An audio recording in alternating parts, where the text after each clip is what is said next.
Good morning दोस्तों, नमस्कार। फिर से स्वागत है मिशन 2020 कंपटीशन क्लासेज कानपुर में आपका। देखिए दोस्तों, आज हम फिर से आपके सामने एक न्यू सेशन लेके आए हैं, जिसमें आज जो टॉपिक अपन डिस्कस करेंगे दोस्तों, वो टॉपिक है अपने चौहान राजवंश के संबंध में हम पढ़ेंगे। राजस्थान में चौहान राजवंश की स्थापना कब, कैसे, किस प्रकार हुई, मगर उससे पहले दोस्तों हम चौहानों का जो आशय राजस्थान में लिया जाता है दोस्तों, वो लिया जाता है राजपूतों से। किससे लिया जाता है दोस्तों? राजपूतों से। तो अब हमें यहाँ पर जो पढ़ना है दोस्तों, वो पढ़ना है राजपूतों की उत्पत्ति के संबंध में विभिन्न मत। यानी कि बहुत सारे विचारक मानते हैं कि राजपूत यहीं से राजस्थान के थे या फिर कहीं बाहर से आए थे। यानी कि अगर हम देखें तो भिन्न भिन्न मत इनके बारे में भिन्न विचारकों ने दिए हैं। अगर हम बात करते हैं दोस्तों राजपूतों की उत्पत्ति के संबंध में, जो मत हमारे सामने देखने को जो मिलते हैं, उनमें सबसे पहले अगर देखा जाए, देखो दोस्तों, 7वीं से और 12वीं शताब्दी के मध्य का जो समय था दोस्तों, वो राजपूत युग के नाम से जाना जाता है। तो इस राजपूतों की जो उत्पत्ति किस प्रकार से हुई है, कोई इनको क्षत्रिय मानता है, कोई इनको अग्निकुंड से उत्पन्न मानता है, कोई इनको ब्राह्मण वंशीय मानता है, कोई चंद्र वंशीय मानता है, कोई इंद्र का वंशज मानता है। तो भिन्न भिन्न प्रकार के मत देखने को राजपूतों की उत्पत्ति के संबंध में मिलते हैं दोस्तों। तो देखिए दोस्तों, आज हम इन सारे मतों के बारे में अध्ययन करेंगे, क्योंकि यहाँ से कहीं न कहीं किसी न किसी प्रकार की एग्जाम में 1 या 2 प्रश्न पूछा जा सकता है। इसलिए चौहान राजवंश को पढ़ने से पहले हमें राजपूतों की उत्पत्ति के संबंध में समझना होगा। ठीक है दोस्तों, अगर हम बात करें राजपूतों की उत्पत्ति के संबंध में, तो राजपूत जो शब्द है, इसका जो उल्लेख है दोस्तों, सर्वप्रथम अगर देखा जाए हमें, तो जैसे चाणक्य यानी कि जो विष्णुगुप्त, जिनका एक और नाम लिया जा सकता है कौटिल्य, उनके अर्थशास्त्र में भी राजपूत शब्द का उल्लेख आता है। उसी प्रकार एक विद्वान हुए जिनका नाम था बाणभट्ट, और जिन्होंने एक तो हर्षचरित और एक कादम्बरी नामक 2 पुस्तकें लिखी, और इनमें भी कहीं न कहीं राजपूत शब्द का जिक्र हुआ है। तो अब सबसे पहले अगर हम बात करते हैं दोस्तों, अगर देखा जाए तो 647 ईस्वी के बाद की अगर बात करें, 647 ईस्वी तक राजस्थान में, या अगर यहाँ पर जो शासन रहा था भारत देश के अंतर्गत, वो रहा था हर्षवर्धन का। और हर्षवर्धन के शासनकाल में आपको पता है कि चीनी यात्री ह्वेनसांग भारत आया था। तो देखिए दोस्तों, हम राजपूतों के बारे में अगर जिक्र करते हैं, तो पहला मत है अग्निकुंड से उत्पन्न। तो इस मत के बारे में ये कहा जाता है दोस्तों कि प्राचीन काल में हमारे जो ऋषि मुनि थे, जैसे अगस्त्य ऋषि थे या फिर वशिष्ठ मुनि जो ऋषि थे, वो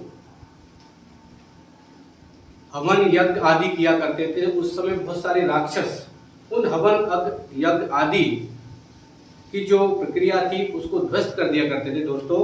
तो इस वजह से ऋषि वशिष्ठ ने एक यज्ञ किया, और उससे 4 जातियां उत्पन्न हुई। इसमें देखा जाए, अग्निकुंड से उत्पन्न जाति थी, एक तो प्रतिहार, एक दोस्तों परमार, और एक चालुक्य। जब ये तीनों जातियां उन राक्षसों के उपद्रव को समाप्त करने में असफल रही, तो ऐसा माना जाता है कि जो सबसे शक्तिशाली जाति चौहान, जिसे हम चामान कहते हैं, इसका भी जन्म हुआ। अर्थात हम ये कह सकते हैं दोस्तों कि अग्निकुंड से उत्पन्न, वशिष्ठ ऋषि के अग्निकुंड से उत्पन्न 4 जातियां हैं, प्रतिहार, परमार, चालुक्य और चौहान। इस बात का जो समर्थन करते हैं दोस्तों, एक तो करते हैं हमारे प्रसिद्ध कवि है चंद्रवरदायी, जिनकी रचना है पृथ्वीराज रासो। तो चंद्रवरदायी भी इस बात का समर्थन करते हैं कि राजपूतों की उत्पत्ति ऋषि मुनियों के द्वारा एक अग्निकुंड से मानी जाती है। उसी प्रकार इसका समर्थन करने वाले दूसरे कवि हैं, इसका नाम है मुहनोत नैणसी। मुहनोत नैणसी को दोस्तों अगर कहा जाए, तो इन्हें राजपूताने का, राजस्थान का अबुल फजल भी कहा जाता है। इसकी 2 रचनाएं दोस्तों, एक तो है नैणसीरी ख्यात और एक मारवाड़ परगनारी विगत। ये जो मारवाड़ परगनारी विगत है, इसे राजस्थान का गजेटियर भी कहा जाता है। उसी प्रकार एक विद्वान हुए सूर्यमल मिश्रण, और इसकी प्रसिद्ध रचना है दोस्तों वंश भास्कर। तो इस प्रकार हम ये कहें प्रथम मत जो है वो है राजपूतों को किससे उत्पन्न मानता है? अग्निकुंड से उत्पन्न मानता है। यानी कि राजपूतों की उत्पत्ति किससे हुई है?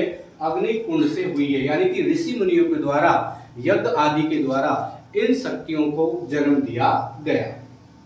आगे देखिए, हम आगे बात करें दोस्तों, जो दूसरा मत है सूर्यवंशी, यानी कि कुछ विचारक या विद्वान राजपूतों को सूर्यवंशी मानते हैं। उनमें सबसे प्रमुख माने जाते हैं जयानक भट्ट, नयनचंद सूरी। जयानक भट्ट की रचना है दोस्तों पृथ्वीराज विजय और नयनचंद सूरी की रचना है हमीर महाकाल। उसी प्रकार एक पृथ्वीराज चौहान है, पृथ्वीराज तृतीय का एक शिलालेख है वेदला शिलालेख, उसमें भी राजपूतों को सूर्यवंशी माना गया है।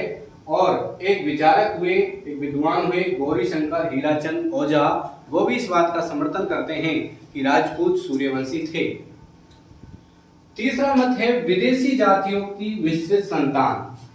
देखिए दोस्तों, अगर हम बात करें कर्नल टोड की, विलियम कुक की और बीए स्मिथ की, ये तीनों अंग्रेज थे और इन्होंने जो अपने मत दिए हैं राजपूतों की उत्पत्ति के संबंध में दोस्तों, वो मत दिया है कि 4 विदेशी जातियां शक, कुषाण, हूण और सीतियन। कौन कौन सी जातियां? शक, कुषाण, हूण और सीतियन। इन जातियों के मध्य वैवाहिक संबंध स्थापित हुए और इनसे जो संतान उत्पन्न हुई वो राजपूत कहलाए। इस प्रकार का मत देने वाले विचारक हैं, यानी कि कर्नल टॉड, बीए स्मिथ और विलियम कुक। कर्नल टॉड वही है जिसे राजस्थान के इतिहास का जनक माना जाता है, यानी कि घोड़े वाले बाबा के नाम से जाना जाता है दोस्तों। आगे देखिए, जो अगला मत है, कुछ विचारकों का मानना यह भी है कि जो राजपूत हैं ये ब्राह्मण वंश के हैं। किससे हैं? इनकी उत्पत्ति किससे हुई है? ब्राह्मणों से हुई है। यानी कि ये किससे अपना संबंध रखते हैं? ब्राह्मण वंश से अपना संबंध रखते हैं। और ब्राह्मण वंश के समर्थक जो है, एक तो है डॉक्टर गोपीनाथ शर्मा और एक कायम खा रासौर बिजोरिया शिलालेख, ये बताते हैं कि राजपूत जो है वो उनकी उत्पत्ति जो है वत्स गोत्रीय ब्राह्मणों से हुई है। कौन से गोत्र के ब्राह्मणों से दोस्तों? वत्स गोत्रीय ब्राह्मणों से हुई है। ये कौन मानते हैं? एक तो डॉक्टर गोपीनाथ शर्मा, कायम खा रासो और बिजोरिया शिलालेख, यानी ब्राह्मण वंशीय मत। ब्राह्मण वंशीय मत का मतलब यह है कि राजपूत का संबंध ब्राह्मण वंश से है। आगे हम बात करें क्षत्रिय। राजपूतों को क्या माना गया? क्षत्रिय माना गया। इस बात का समर्थन करने वाले सीवी वैद और डॉक्टर गौरीशंकर हीराचंद ओझा। और अगर हम बात करें इस मत के वास्तव में सबसे प्रमाणिक जो मत है वो यही है कि राजपूत क्या थे? क्षत्रिय से और क्षत्रिय वंश से उत्पन्न माने जाते हैं। आगे देखिए दोस्तों, अगर हम बात करते हैं, कहीं पर एक रायपाल शासक था, रायपाल नाम का, उसका एक शिलालेख मिलता है जिसे कहा जाता है सेवाड़ी अभिलेख। सेवाड़ी अभिलेख ये बताता है कि राजपूत किसके वंशज थे? इंद्र के वंशज थे। किसके वंशज थे दोस्तों? इंद्र के वंशज थे। उसी प्रकार अगर बात करें दोस्तों, एक सुंदा माता शिलालेख, यानी सुंदा माता का मंदिर है दोस्तों जालोर में, तो वहां पर एक लेख मिला है, एक शिलालेख मिला है। उससे पता चलता है कि राजपूतों की उत्पत्ति ऋषि वशिष्ठ की आंख से हुई है। यानी राजपूतों को ऋषि वशिष्ठ की आंख से उत्पन्न माना गया है। इस बात का पता हमें किससे चलता है दोस्तों? सुंदा माता मंदिर का लेख या सुंदा माता शिलालेख। कुछ विचारक या कुछ, जैसे अगर हम बात करें, एक हांसी अभिलेख है और एक अचलेश्वर मंदिर का लेख है। एक तो है हांसी अभिलेख और एक है अचलेश्वर मंदिर का लेख। तो इन दोनों में इस प्रकार का मत हमें मिलता है कि राजपूत चंद्रवंशीय थे। क्या थे दोस्तों? चंद्रवंशीय। तो इस प्रकार हम बात करें तो राजपूतों की उत्पत्ति के संबंध में जो विभिन्न मत थे वो मैंने आपको ठीक ढंग से आपके सामने रखे हैं। और जहां तक अगर मेरा मानना ये है कि कहीं न कहीं, चाहे वो आरएस की एग्जाम हो, चाहे RPSC second grade, first grade, third grade, या किसी भी प्रकार की जो राजस्थान की कंपटीशन की जो एग्जाम होती है, वहां से कहीं न कहीं इस प्रकार के प्रश्न निकल करके आते हैं। तो देखिए, सबसे पहले अगर हम बात की थी हमने कि राजपूत शब्द का उल्लेख हमें मिलता है एक तो चाणक्य अर्थशास्त्र में दोस्तों, एक बाणभट्ट के हर्षचरित और कादम्बरी में। 7वीं से 12वीं शताब्दी का समय राजपूत युग कहलाता है दोस्तों।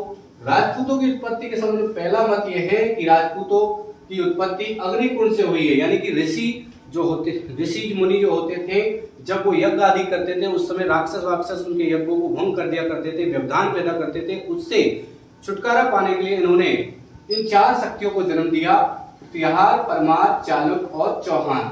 जिस बात का समर्थन करते हैं चंद्रवरदायी, मोड़ोत्नैणसी, सूर्यमल मिश्रण। इसमें चंद्रवरदायी की प्रसिद्ध पुस्तक है पृथ्वीराज रासो, मोड़ोत्नैणसी के 2 ग्रंथ हैं, नैणसी ख्यात और मारवाड़ परगणारी विगत। उसी प्रकार सूर्यमल मिश्रण इसका है वंशवास्कर। दूसरा मत कहता है कि राजपूत सूर्यवंशी थे, जिसके समर्थक है जयनभ भट्ट, जिसकी रचना है पृथ्वीराज विजय। नयनचंद सूरी, जिसकी रचना है हमीर महाकाव्य। और पृथ्वीराज तृतीय का एक वेदला शिलालेख तथा साथ ही गौरीशंकर हीराचंद ओजावी इस बात का समर्थन करते हैं कि राजपूत सूर्यवंशी थे।